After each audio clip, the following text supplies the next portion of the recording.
this device can be very distracting.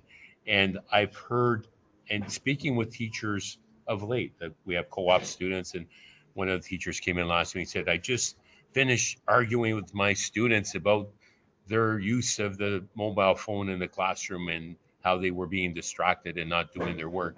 Right. It's my nieces have limitations in terms of how many hours they can spend on it. Any tips and any advice on the downside of social media that parents and kids should be aware of, that it does have a negative impact if it's not used in a proper way, or the amount of time?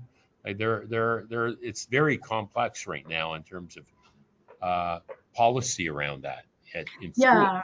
I mean, it's so complex. I think that it's a tool that people need to learn how to use responsibly. So I think it's important to show our kids how to use their A phone. model for them, right? Exactly. So it can have a place in the classroom, but do I think it has a place all the time in the classroom? No, actually, there's really a lot of science behind it. Even having your phone on your desk actually is a distractor, not just for you because it's on your desk, even if it's flipped over, but it actually has a big distraction circle. So a lot of Hmm. people are thinking about your phone that's sitting on your desk only because they've seen it. So, removing phones when it's a time that you need to pay attention, I think is an idea that would work, but I do think there's sometimes we might need to bring it into the classroom and support learning. So there's a lot of complexity to that. I do think that we need to support kiddos with engaging on social media responsibly and being kind to one another.